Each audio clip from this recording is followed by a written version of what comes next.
Masuk dalam masjid, muazzin belum azan lagi. Apa kita nak buat? Maka kita boleh salat sunat tahiyatul masjid. Dalam ikut dalam mazhab Syafi'i, tak kira lah waktu tu waktu larang atau tak larang, itu dia panggil salat bersebab. Sebab kita masuk masjid, maka kita boleh salat.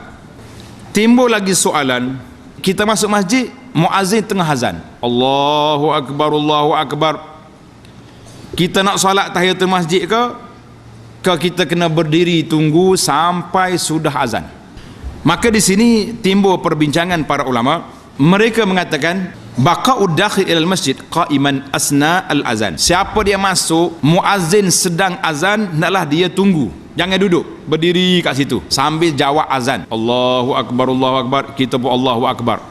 Menurut mazhab Syafi'iyah dan mazhab Hambali, dua mazhab ni kata apa? Ila annahu idza dakhala al-musalli al-masjida, apabila seorang itu masuk dalam masjid, wal muazzin qad syar'a fil azan, muazzin sedang azan, lam ya'ti bi tahiyyatin wala bi ghairiha, maka jangan lagi dia solat tahiyatul masjid. Habis dia buat apa? Dia berdiri, jangan duduk. Sebab kalau dia duduk, habis dah dia punya tahiyatul masjid.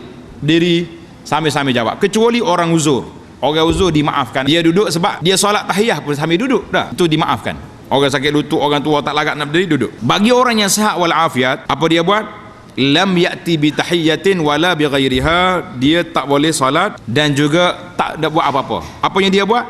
Bal yujibul muazzin, dia jawab azan waqifan, dalam keadaan berdiri, hatta yafrugha min azanihi, sehingga selesai azan. Bila selesai azan, kita jawab dulu la ilaha illallah, kita pun selawat Allahumma salli ala Muhammad wa ala ali Muhammad.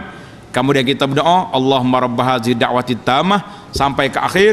Bila sudah berdoa, barulah Allahu Akbar. Salat sunat apa tu?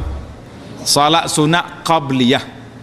Tadi kata nak solat tahiyatul masjid, sekarang ni sudah bertukar tajuk kepada solat sunat qabliyah. Jawab dia, Nabi SAW dalam hadis Nabi kata apa? Iza dakhala ahadukumul masjidah, apabila seorang itu masuk dalam masjid, la yajlis, jangan sekali-kali dia duduk, fala yajlis hatta yusalli, jangan duduk sehingga dia solat. Maka solat tahiyatul masjid itu sekiranya tidak ada waktu tu waktu larang atau waktu tak ada apa-apa, tapi bila sudah azan, maka waktu itu sudah bertukar kepada waktu solat qabliyah. Jadi bila kita solat qabliyah, maka arahan Nabi SAW kata la yajlis, jangan duduk tadi, berlaku tak berlaku? Sudah terlaksana dengan kita melakukan solat qabliyah, mana tahiyatul masjid masuk sekali, tak payah kembar dua. Jangan kata Allah saja nawaitu tahiyatul masjid dan qabliyah maghrib, qabliyah isya, lah, tak perlu. Maka tahiyatul masjid masuk secara automatik, kecuali azan yang kedua pada hari Jumaat.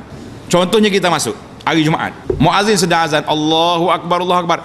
Kita nak tunggu ke kita nak teruskan solat tahiyatul masjid?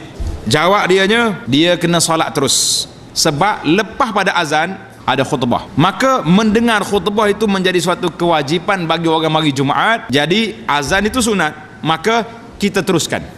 Masuk dalam masjid, orang tengah azan, jangan tunggu, solat dulu Allahu Akbar. Kemudian bila selesai solat, kita tunggu, kita dengar khutbah. Kalau kita masuk, contohnya awak mari terlewat mari, biasalah ada masyarakat apa-apa lawak mari, kita mari orang sedang khutbah, nak solat tahiyatul masjid ke pakai duduk terus? La, tahiyatul masjid. Sebagaimana sahabat nama Sulid Al-Ghatafani, dia masuk pakai duduk.